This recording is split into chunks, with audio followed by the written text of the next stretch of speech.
మన ప్రభువును రక్షకుడునైన యేసుక్రీస్తు పరిశుద్ధ నామమునకు మహిమ కలుగును గాక. కుడి వచ్చిన మీ అందరికీ నా హృదయపూర్వకమైన వందనాలండి. అందరికి వందనాలు, దేవునికి స్తోత్రము. దేవుని వాక్యము ప్రభు అయిన యేసుక్రీస్తు తన ప్రజలైన మన గురించి ఆయన ప్రార్థన చేయుచూ ఉన్నాడు. ఆయన ప్రార్థన చేయుతున్నాడు, నేను లోక సంబంధిని కానట్లు వీరును లోక సంబంధులు కారు. ఎవరండి? ప్రభు అన్నాడు, నేను లోక సంబంధిని కానట్లు వీరును. వీరు దగ్గర మనమును, నేనును అని చదువుకండి. ఏమనని? నేను లోక సంబంధిని కానట్లు ప్రభు అన్నాడు. మనం చదువు, నేను కూడా లోక సంబంధిని కాదనుకొని మనం చదువుకోవాలి. దేవునికి స్తోత్రమ. హల్లెలూయా. మన బంధాలు, అనుబంధాలు, మన ఆశలు, ఆలోచనలు ఎక్కువగా లోక సంబంధముగా ఉంటవి. కానీ ప్రభు మనలను ఆకర్షించి, పిలిచి, ఒప్పించి ముద్ర వేశాడు ఆయన. దేవునికి స్తోత్రమ. ఎలా ఉండవాలని? ఆయన సంబంధులుగా ఉండవలనని, పర సంబంధులుగా ఉండాలని, లోక సంబంధులుగా కాదు పర సంబంధులుగా ఉండాలని ఆయన మనలను పిలిచి ఆయన ముద్ర వేసి ఉన్నాడు. ఆయన అన్నాడు, నేను లోక సంబంధిని కానట్లు వారును లోక సంబంధులు కారు, సత్యమందు వారిని ప్రతిష్ఠ చేయము, నీ వాక్యమే సత్యము. మనల్ని దేని యందు ప్రతిష్ఠ చేయమంటున్నాడు ప్రభు? సత్యమందు ప్రతిష్ఠ చేయమంటున్నాడు. అనగా ఆయన వాక్యమందు ప్రతిష్ఠ చేయమని చెబుతూ ఉన్నాడు. ఆయన వాక్యమందు ప్రతిష్ఠించబడిన మనము లోక సంబంధులుగా ఉండకూడదు. లోకము పోయిన పోకడంతా మనము పోకూడదు. లోకులు పోయినట్లు మనం పోకూడదు. లోకులు మాట్లాడినట్లు మనం మాట్లాడకూడదు. మనకు మాదిరి ఎవరంటే మహిమగల దేవుడే. దేవునికి స్తోత్రం. కొంతమంది పాస్టర్ గారిని మాదిరిగా తీసుకుంటారు. మా అన్న అయితే, మా పాస్టర్ గారు అయితే, మా రెవరెండ్ గారు అయితే, మా బోధకుడైతే. ఇది కాదు. ప్రభు అన్నాడు, మనకు మాదిరి ఎవరంటే ప్రభు అయిన యేసు క్రీస్తే. ప్రభు అయిన యేసును చూడాలి కానీ మనుషులను ఎవరిని చూడకూడదు. యేసు క్రీస్తే చెబుతాడు, మత్తయి సువార్త 23 అంటాడు, మీరు బోధ వినండి, బోధకులను చూడకండి. దేవుడు నీకు ఏమేమైతే బోధిస్తున్నాడో ఉపదేశించు ఉపదేశకుడు పాపే.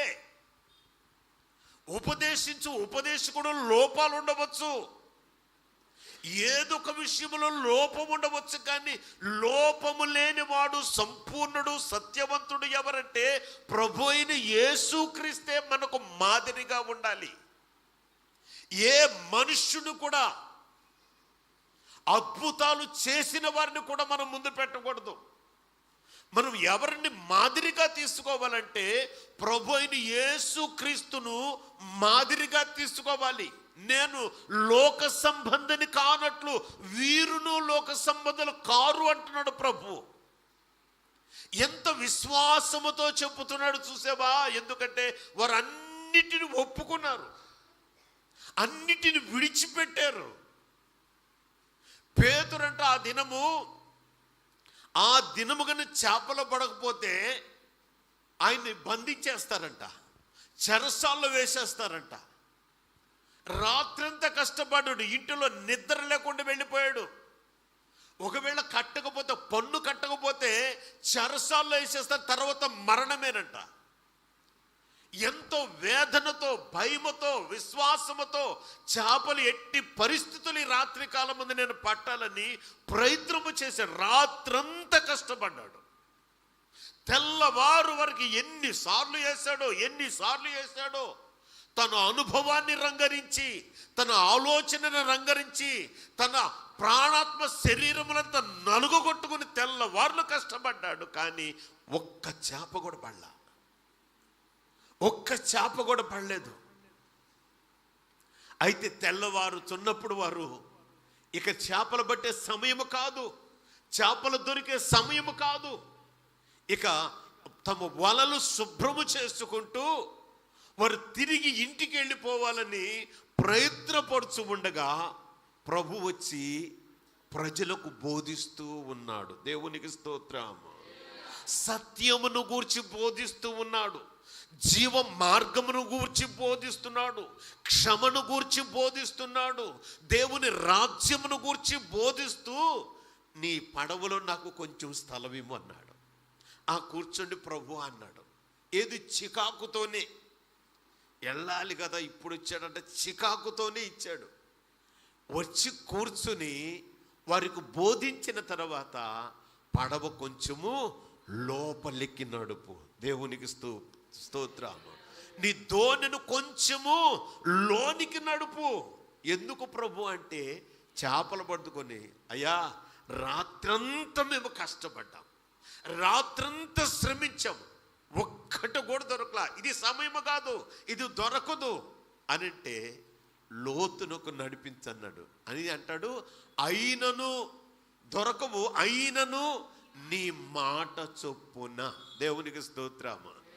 అయినను నీ మాట చొప్పున నేను చేస్తానని తన వల విసిరాడు. దేవునికి స్తోత్రము. దేనిని బట్టి? తన నమ్మకాన్ని బట్టి కాదు, తన ఆలోచనను బట్టి కాదు, తన అనుభవాన్ని బట్టి కాదు.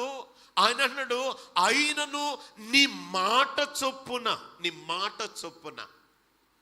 మనము కూడా ఎన్నో శ్రమలు ఎదురవుతాయి, ఎన్నో ఇబ్బందులు ఎదురవుతుంటవి.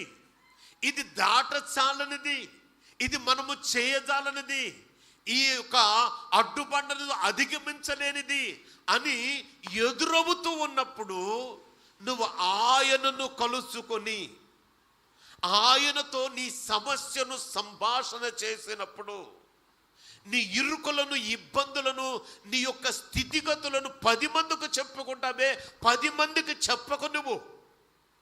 నువ్వు ఆయన బిడ్డవైతే, నువ్వు ఆయనకు సంబంధము, ఆయనతో నీకు సంబంధం ఉన్నట్లయితే, ఆయన అడుగుజాడలలో నీవు నడిచెదనని తీర్మానము చేసుకున్నట్లయితే, నీకు లోకముతో సంబంధాన్ని నువ్వు తెంచి వేసుకున్నట్లయితే, ఆయనతో సంబంధము నువ్వు పెనవేయబడినట్లయితే, నీ సమస్య ఎంత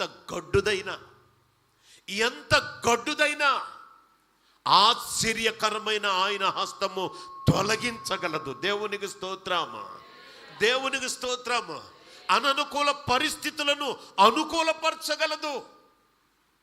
అరణ్యములో ఆహారము లేనప్పుడు, అయ్యో రాత్రి అవుతుంది, 3 దినాల నుంచి వీరికి ఆహారము లేదన్నప్పుడు, వీరిని ఆకలితో పంపివేయట నాకు మనస్సు లేదన్నాడు. దేవునికి స్తోత్రము. శిష్యులు అన్నారు, అయ్యా వీరందరికీ ఆహారం పెట్టాలి, ఎంత కావాలి, మన వల్ల కాదు అన్నారు. మీరే పెడతారు అన్నారు. దేవునికి స్తోత్రము. లేనిది ఉన్నట్టు తీసుకురాగలడు ఆయన. ఎప్పుడు? ఆయన మాట విన్నప్పుడు. అయినను నీ మాటను బట్టి నేను వేస్తున్నాను అన్నాడు. వేసినప్పుడు వారు వల లాగుతుంటే వారు వల్ల కాల. వల ఇక్కడ దోనంతా ఇలా తిరగబడిపోతుంది. ఎందుకంటే బరువేడంతా లాగుతుంటే దోని మునిగిపోద్దని భయపడ్డారు. ఆ ఒడ్డునున్న వాళ్ళు కేకలేస్తున్నారు, మాకు సహాయము చేయండి, సహాయము దయచండి. పక్కన చేపలు పడుతున్న కేకలు వేసి వారిని పిలిచి ఆ దోణిలోనికి ఆ చేపలు వలలాగినప్పుడు దోణి నిండిపోయిందంట. దేవునికి స్తోత్రము. దేవునికి స్తోత్రము. పేతురు నివ్వరపోయాడు. అక్కడ వాళ్ళ స్నేహితులు కూడా నివ్వరపోయారు. నివ్వరపోయి పేతురు ఆయన దగ్గరికి వచ్చి ఆయన పాదాల మీద పడి, నన్ను విడిచిపోము, నేను పాపాత్ముడను. దేవునికి స్తోత్రము. పేతురు భయపడకు, నేను ఇక నుంచి నిన్ను మనుష్యులను పట్టు జాలరగా చేస్తానన్నాడు. దేవునికి స్తోత్రము. అప్పుడు లోక సంబంధిగా ఉన్నాడు, అప్పుడు ప్రభుని ఎరుగని వాడుగా ఉన్నాడు, ప్రభు మాట వినని వాడిగా ఉన్నాడు, ఒక్క మాటే అయినను నీ మాట చొప్పున వేస్తానన్నాడు. మరణ బంధకాల నుంచి విడిపించబడ్డాడు. ఆశ్చర్యకరముగా ఊహించనంతగా, తన జీవితంలో ఎన్నడూ జరగనంతగా విస్తారమైన చేపలను పట్టాడు. తన పాపము తనకు తెలిసింది. నేను పాపిని ప్రభువా. ప్రభు చెప్పలేదు, నువ్వు పాపి పేతురు అనలేదు. పేతురు ఒప్పుకున్నాడు. మహిమగల దేవుని యొక్క ప్రసన్నత, మహిమ, ఆ యొక్క గొప్ప కార్యము చూసినట్లయినప్పుడు, అయ్యో ఈయన పరిశుద్ధుడు, నేను పాపిని అన్నాడు. మనం యెషయా గ్రంథంలో గమనించినట్లయితే, యెషయా భక్తుడు ఇశ్రాయేలులకు బోధిస్తూ, మీరు పాపులు, దౌర్భాగ్యులు, దేవునికి లోబడనోలని వారు అని దేవుని వాక్యము బోధిస్తూ వచ్చినప్పుడు తర్వాత 6వ అధ్యాయముకు వచ్చేసరికి దేవుని ముఖదర్శనము చూసినప్పుడు అన్నాడు, అయ్యో నేను పాపిని, అపవిత్రమైన పెదవులు కలిగిన వాడను, అపవిత్రమైన పెదవులు కలిగి ప్రజల మధ్య నేను నివసించిన వాడను. అయ్యో మహోన్నతుడైన దేవునిని చూసితని నేను నశించితనని రొమ్ము కొట్టుకుంటూ ఏడుస్తూ ఉన్నాడు. తన పాపాన్ని ఒప్పుకుంటూ ఉన్నాడు. పరిశుద్ధుడైన దేవుడు, మహోన్నతుడైన దేవుడు, మహిమగల రాజు, మనుజావతారుడిగా ఈ లోకములోనికి వచ్చి మహిమగల దేవునిని చూస్తే మరణిస్తామని తన మహిమను విడిచి లోకంలోనికి వచ్చి తన మార్గమును బోధించాడు. ఆయన తన శిష్యులను పోగు చేశాడు. ఆయన ఈ లోకమును విడిచి వెళ్ళబోచు ఉండగా, ఆయన తండ్రి నియమించిన కార్యము జరిగించి తన ప్రాణము పెట్టి పునరుద్ధానుడై వెళ్ళబోచు మునుపు తన ప్రజలు, తనచే పిలువబడిన ప్రజల గురించి ప్రార్థన చేస్తూ ఉన్నాడు. దేవునికి స్తోత్రము. ఏమని ప్రార్థన చేస్తున్నాడు? ఏమన్నాడు? నేను లోక సంబంధిని కానట్లు వీరును లోక సంబంధులు కారు. వీరును లోక సంబంధులు కారు. ఆయన వలె మనము కూడా లోక సంబంధులము కాకపోతే ఆయన బిడ్డలు. యెషయా గ్రంథము 53:3 చదవండి ఒకసారి. 53:3. అతడు తృణీకరింపబడిన వాడయ్యను, మనుషుల వలన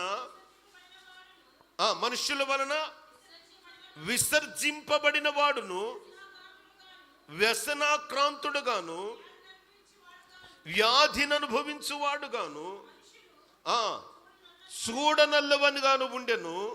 అతడు తృణీకరింపబడిన వాడు గనుక మనం అతనిని ఎన్నిక చేయకపోతిమి. మెస్సయ్య రానయ్యున్నాడని దేవుని గ్రంథములో వ్రాయబడి ఉంది. ఇదిగో రారాజు, యూదులకు రాజుగా ఉన్నవాడు ఇదిగో రాబోచున్నాడని గ్రంథములలో వ్రాయబడి ఉంది. అయితే ఆ వచ్చు ఆయనని ఎవరంటే ఆయన సొంత వారే, యూదులే ఆయనను ఎన్నిక చేయరంట. అతడు తృణీకరింపబడిన వాడాయను, మనుషుల వలన విసర్జింపబడిన వాడాయను. ఆయన పుట్టుక మహా ఆశ్చర్యము. ఆయన బాల్య దినములో చిన్న బాలుడుగా ఉన్నప్పుడే దేవుని వాక్యము ప్రకటిస్తుంటే బోధకులందరూ నివ్వరపోయారు. ఆయన సత్యమును బోధిస్తుంటే, సమాధానకరమైన మార్గాన్ని బోధిస్తూ ఉంటే స్వార్థపరులైన ఎవరు? శాస్త్రులను, పరిసయ్యులను ఆయనను విసర్జించారు. ఆయనను ఎన్నిక చేయలేదు. యథార్థవాది నానుడు ఉంది. యథార్థవాది లోక విరోధి. ప్రభు అన్నాడు, వీరిని నేను లోకములోని ఏర్పాటు చేసుకున్నాను, వీరు లోక సంబంధులు గారు. లోక సంబంధులు ఏం చేస్తారు? హానో గారు ఆటో స్టార్ట్ చేయగానే యాక్షన్ తుమ్మాను.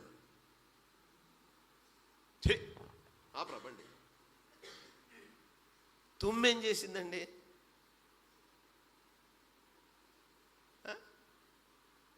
పెళ్లి సంబంధానికి వెళ్తున్నాం. నల్ల పిల్లి ఎదురు వచ్చింది. ఏం విశ్వాసే, నల్ల పిల్లి ఎదురు వచ్చింది. అంట వచ్చింది, అది ఒక్కసారి దూకింది పైనుంచి లోపల. బా అమ్మో ఇవాళ వద్దు అసలు. ఏ సంబంధులు వీళ్ళు? నువ్వు ప్రార్థన చేసుకుని నువ్వు బయలుదేరుతూ ఉన్నప్పుడు నీకు లోక సంబంధమైన వాటి గురించి నువ్వెందుకు పట్టుకుంటున్నావు?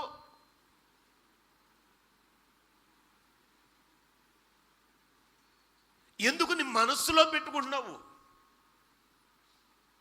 మనం ఆయన బిడ్డలమైతే ఏం చేస్తారు? చేతబడి చేసి బొమ్మలను చేసి ఎర్ర అన్నం ముద్దలు పెట్టి కుంకుమ పసుపు పోసి ఎక్కడ పెడతారు? 4 రోడ్ల కూడల్లో పెడతారు. పెడతారా? చూసారు ఎప్పుడన్నా? తొక్కారు ఎప్పుడన్నా? తొక్కల. అమ్మో ఇంకెవరు ఉందా?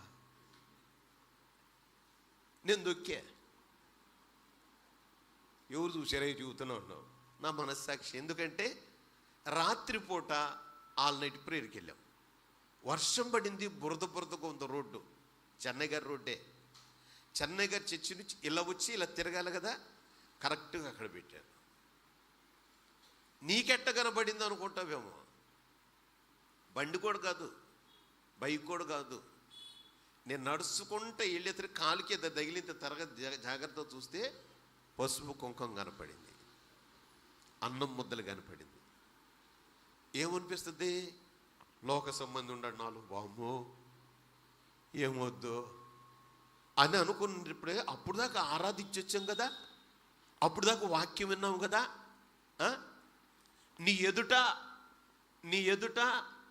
ఎవ్వడు నిలవజాలడు. ఇదిగో నేను నీకు తోడుగా ఉన్నాను. ఎవరున్నారు తోడుగా? దేవుడు తోడుగా ఉన్నాడు. ఏమన్నా ఎంత ధైర్యం వచ్చిందో చెప్పలేము. నాకు ఎంత ధైర్యం వచ్చిందో చెప్పలేము. లోక సంబంధం అయితే భయపడతాము, దిగులు పడతాము, చింతపడుతుంటాము. అది ఏమి చేయజాలదు మనలను. మహిమాన్వితుడైన దేవాది దేవుడు మనతో ఉంటే, మనలో ఉంటే, ఆయన నాతో ఉన్నాడన్న విశ్వాసము మనలో ఉన్నట్లయితే, శరీర సంబంధులు శరీర ఆశలను బట్టి భయపడుతూ ఉంటారు, శరీరమును చూసి భయపడుతూ ఉంటారు. ఆత్మ సంబంధం అయితే దేవుని ఆత్మ నాతో ఉందని ధైర్యముగా ఉంటారు. ఇశ్రాయేలు సైనికులందరూ భయపడుతూ ఉంటే 6 మూరల జానుడున్న గొలియాతును చూసి, అతని చేతిలో ఉన్న ఖడ్గాను చూసి భయపడుతూ ఉంటే, బాలుడైన దావీదు లేచి అంటున్నాడు, ఈ సున్నతి లేని ఫిలిష్తీయుడు సైన్యములకు అధిపతి అయిన జీవము కలిగిన దేవుని సైన్యమును ఎదిరించుటకు వీడు ఏ పాటి వాడు? దేవునికి స్తోత్రము. తన బలమును బట్టి చెప్పలేదు. ఎలుగుబంటి బలము నుంచి, సింహపు నోట నుంచి మేకపిల్లను విడిపించిన జీవము కలిగిన దేవుని ఆత్మ నాతో ఉన్నది. దేవునికి స్తోత్రము. ఎవరి సంబంధి అతను? దేవుని సంబంధిగా ఉన్నాడు, దేవుని ఆత్మ కలిగిన వాడుగా ఉన్నాడు, దేవుని ఆత్మ ద్వారా నడిపింపబడుచున్న వాడుగా ఉన్నాడు. లోకములో మనము లోకస్తులము కానట్లు దేవునితో ఉన్నప్పుడు మనందరిని వ్యతిరేకిస్తాడు. దేవాది దేవుని తిరస్కరించారు. నువ్వు ఈ మధ్య దిగేవంటగా, మతంలో దిగేవంటగా బంధువులు మా అమ్మాయి అనురాధ గురించి అంటారేమో, తిరుపతమ్మ గురించి కూడా అంటారేమో. కానీ దిగింది కాదు, ఇది దిగేది కాదు. మనస్సు మార్చుకునేది. అజ్ఞానము నుండి జీవపు వెలుగులో నడిచేది, అసత్యము నుండి సత్యములోనికి వచ్చేది. నీ వాక్యమే సత్యము. నీ వాక్యమందు వారిని ప్రతిష్ఠించుము. దేవునికి స్తోత్రం. మనకు కలగవలసినది, మనము కళంకము లేకుండా బ్రతకాలి. మచ్చ ముడత డాగు లేకుండా మనలను మనము ఎలాగూ శరీరాన్ని శుభ్రం చేసుకుంటున్నామో, ఎలాగూ శరీరాన్ని పోషించుకుంటున్నామో, మన ఆత్మను కూడా, మన క్రియలను కూడా, మన నడవడిని కూడా, మన ప్రవర్తన కూడా దేవునికి ఇష్టముగా ఉండాలి. మనము ఎవరి సంబంధమో మన క్రియలను బట్టి తెలిసిపోతుంది. వీరు కూడా లోక సంబంధులు కాదు, వీరిని నీ నామము పేరిట ప్రతిష్ఠించాను, వీరిని సత్యమందు ప్రతిష్ఠించాను, నీ వాక్యమే సత్యము. హల్లెలూయా. పేతురు మొదటి పత్రిక 4:13 చదువు. పేతురు మొదటి పత్రిక 4:13. క్రీస్తు మహిమ బయలుపరచబడినప్పుడు మీరు మహా ఆనందముతో సంతోషించు నిమిత్తము క్రీస్తు శ్రమలలో పాలివారయ్యున్నట్లుగా సంతోషించుడి. చదువు 14 కూడా చదువు.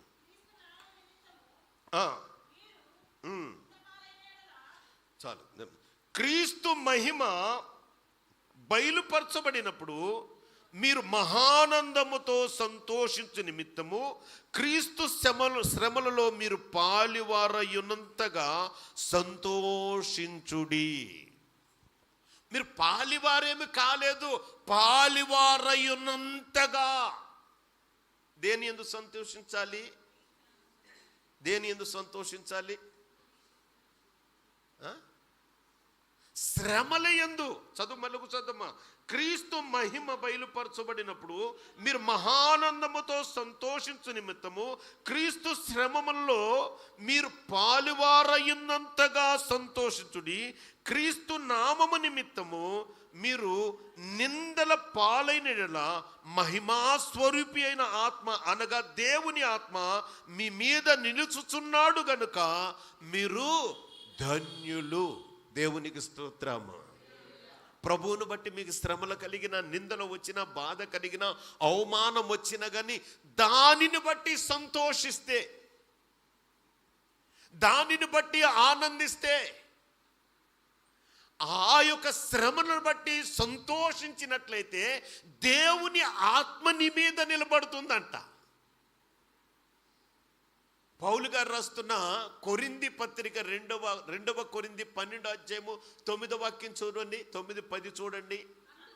అందుకు నా కృప నీకు చాలును, బలహీనత యందు నా శక్తి పరిపూర్ణమగుచున్నది అని ఆయన నాతో చెప్పెను.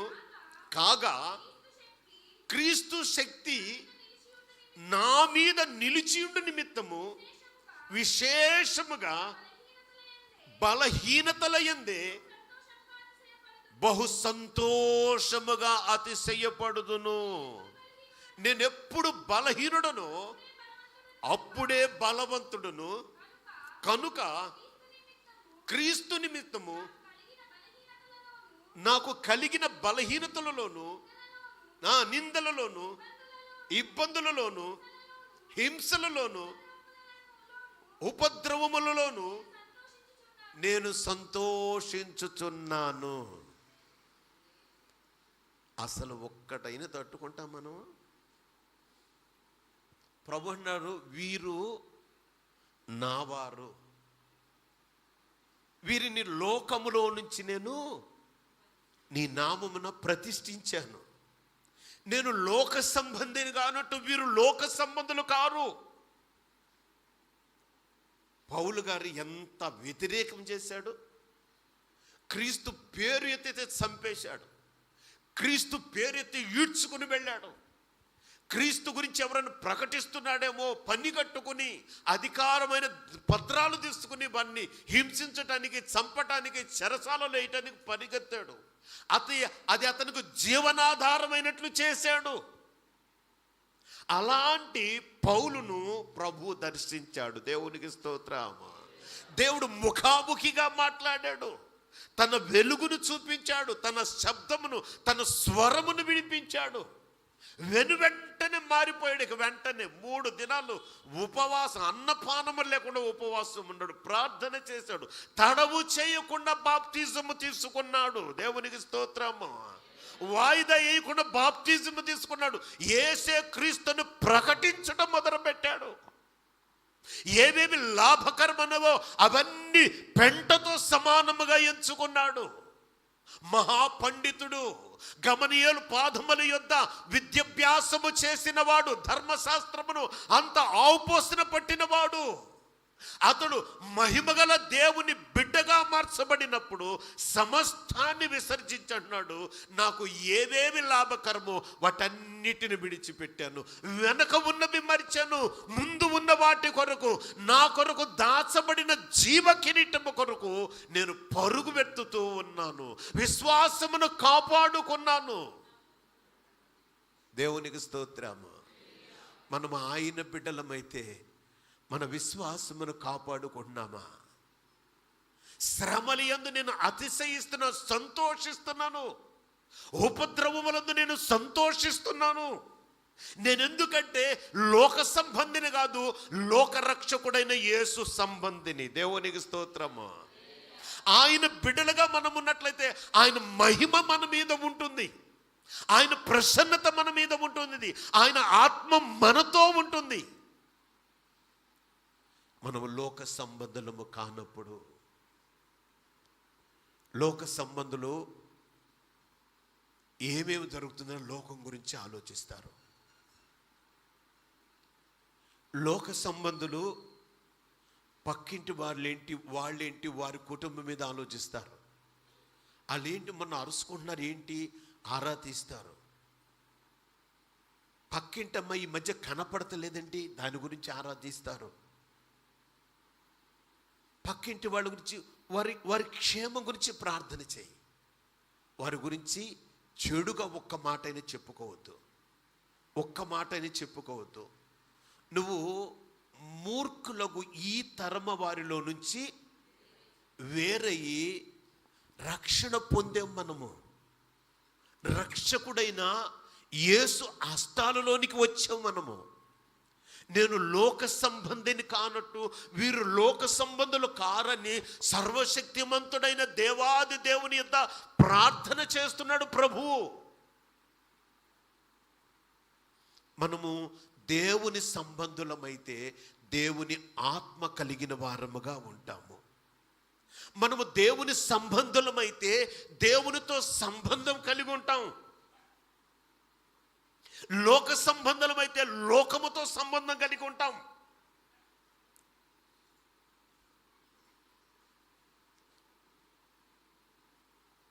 ఆరు నెలలు స్నేహం చేస్తే అంట ఆడు వీడవుతాడు, వీడు వాడవుతాడంట. అవునా? ఏం నాకే తెలిసిందా, మీకు ఎవరో తెలీదా? అవునా? అవునండి, అవునా కదా అంటారు కదా. స్నేహానికి అంతుంటే, ఈ లోక స్నేహానికి అంతుంటే, మనం దేవునితో స్నేహం చేస్తే, ఉదయం ప్రార్థననే స్నేహబంధం ద్వారా దేవుని దగ్గరికి రా. నీ మనస్సులో ఎవరు గుర్తురాకూడదు, నీ మనస్సులో నీ స్వార్థము గుర్తురాకూడదు. మన ప్రార్థన ఎప్పుడు నా పిల్లలు, నా కుటుంబం, నా ఆశీర్వాదం, దీవెన, స్వస్థత. మన ప్రార్థన నాకు బుద్ధి దయచేయి, నాకు జ్ఞానము దయచేయి, నాకు వివేచన దయచేయి. నీ రాజ్య సంబంధిగా ఉండుటకు ప్రభు నేను ఎలా ప్రవర్తించాలి నాకు తెలియదు ప్రభువా, నేను ఎలా మాట్లాడాలి నాకు తెలియదు ప్రభువా. నువ్వు జ్ఞానమునకు మూలాధారము కదా, నాకు జ్ఞానము దయచేయి. ప్రార్థనను మెట్టు ద్వారా ప్రార్థన చేయి. ప్రార్థన ద్వారా ప్రభుతో సంబంధము కలిగి ఉండు. ప్రార్థన మెట్టు ద్వారా ఆయనతో అన్యోన్య సహవాసము కలిగి ఉండు. ఆ తర్వాత వాక్యమనే పట్టణము, వాక్యము చదువుట ద్వారా ప్రభు నీతో మాట్లాడతాడు. నీకు ఇష్టమైన అధ్యాయం తీసుకున్నట్లు కాదు. కీర్తన భాగంలో భలే ఆశీర్వాదాలు ఉంటాయి, వాగ్దానం ఉంటాయి, అవి కాదు. ప్రతిదినము ప్రార్థనాపూర్వకంగా ప్రభువా నాతో మాట్లాడు, నాకు బోధించు, అజ్ఞానిని ప్రభువా, వివేకము లేని వాడను ప్రభువా, విని మర్చిపోతున్నాను తండ్రి, అద్దములో నా ముఖము చూసుకున్నట్లే విన్నప్పుడు వింటున్నాను, అవునన్నట్లు ఉంటున్నాను, నా బ్రతుకు మారక ఉంది ప్రభువా, నాతో మాట్లాడు, నా స్థితి మారిపోవాలి. దైవికమైన దేవుని బిడ్డగా నువ్వు ముద్రింపబడాలి. ఆయన అన్నారు, ఇదిగో వారిని లోకము నుంచి వేరు చేశాను, వీరు లోక సంబంధులు కాదని ప్రభు చెప్పినట్లు నీ విరోధులు కూడా నీతో చెప్పాలి, నువ్వు లోక సంబంధివి కాదు అని. మదర్ తెరెసా లోక సంబంధి కాదు, దేవుని ఆత్మ కలిగినామా ఆత్మ సంబంధి. తన యవ్వన ప్రాయమందు తన శరీరీచ్ఛలను విడిచిపెట్టి దేవునికి తను ప్రతిష్ఠించుకుంది. తన స్వార్థమేమీ లేకుండా ఏమాత్రం నిరాదరణకు గురైన వారిని, కుష్ఠరోగులను, ఆ రోడ్డు పక్కన పడిపోయి ఈగలతోనూ భయంకరమైన ఈగలు ముసురుకుంటూ ఈగలను కూడా తోలలేని పరిస్థితిలో ఒక రక్తపు ముద్దగా పడి ఉన్న వారిని కూడా ఆమె తీసుకొని వచ్చి వారిని బాగు చేసింది. ఆమె లోక సంబంధి కాదు, ఆమె దేవుని సంబంధి, దేవుని ఆత్మ కలిగినది, స్వార్థము లేనిది, ఘనతను ఆశించనిది, ప్రాధాన్యతను ఆశించనిది. ఆయన సంబంధులమైతే మనము, ఆయన ఆత్మ ద్వారా నడిపింపబడితే మనము ఘనతను కోరుకోము, ధనమును కోరుకోము. నీ చిత్తము నా జీవితంలో నెరవేర్చబడును గాక, ఇది కోరుకుంటాం మనము. నేను ఎలా నడవాలో, నేను ఎలా నిర్ణయాలు తీసుకోవాలో, నా బ్రతుకుని ఎలా దిద్దుకోవాలో ప్రభువా నాకు బోధించు, నన్ను నడిపించు. నంబర్ 1 కౌన్సిలర్ అనుకుంటే ఎక్కడెక్కడికో వెళతాం, తగులు తీర్చుకోవటానికి, సమస్యలు తీర్చుకోవటానికి. దేవుని సన్నిధిలోకి రా, ఆయన సంబంధిగా మారిపో, ఆయన ప్రజగా మారిపో, ఆయనతో అన్యోన్య సహవాసము కలిగి ఉండు. నువ్వు ఒక గొప్ప కౌన్సిలర్ అవుతావు, నువ్వు ఒక దిక్కుసి చూపించేవాడు అవుతావు. ప్రభు అన్నాడు, వీరు లోక సంబంధులు కారు, వీరు లోక సంబంధులు కారు అని మన కొరకు ప్రార్థన చేస్తున్నాడు ప్రభు. కనులు ముద్దాం, ప్రార్థన చేద్దాం, కనులు ముద్దాం, ప్రార్థన చేద్దాం.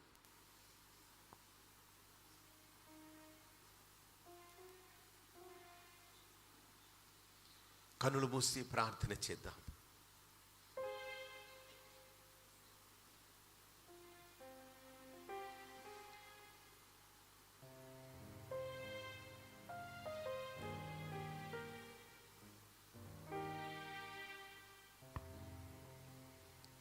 కన్నులు మూసి ప్రార్థన చేద్దాం.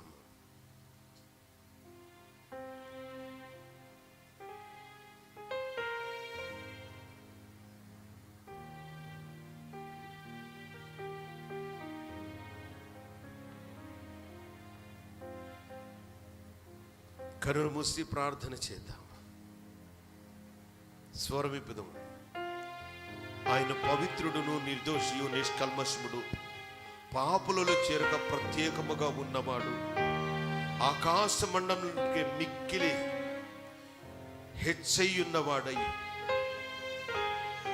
ఇట్టి ప్రధాన యాజకుడు మనకు సరిపోయినవాడు.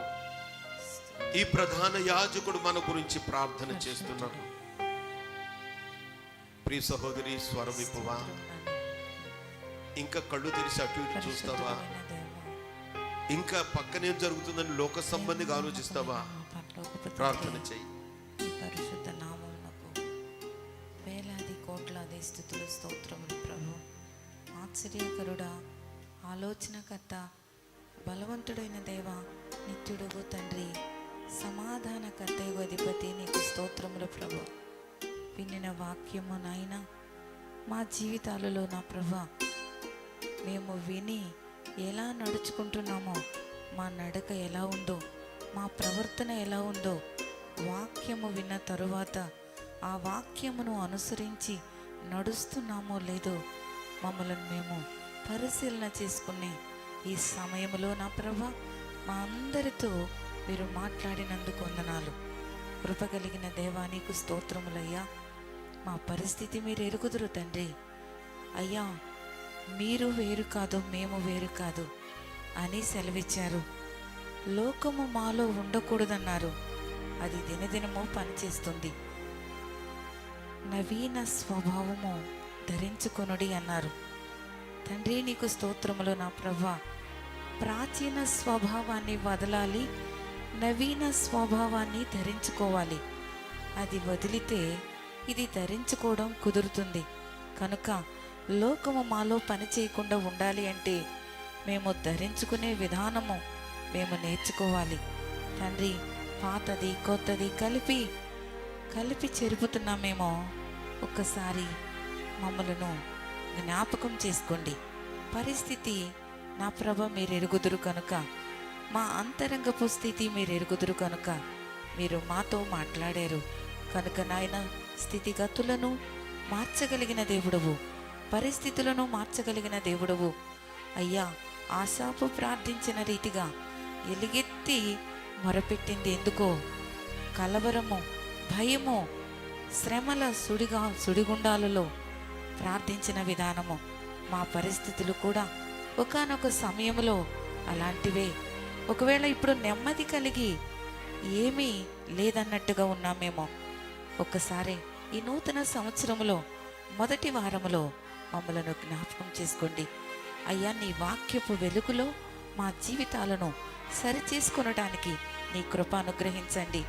వాగ్దాన పూర్ణుడా, నీవిచ్చిన వాగ్దానములన్నీ అవునన్నట్టుగా మా జీవితంలో నెరవేరుటకు నీ కృప దయచేయమని యేసయ్య అతి శ్రేష్టమైన నామములో అడిగి వేడుకుంటున్నాం.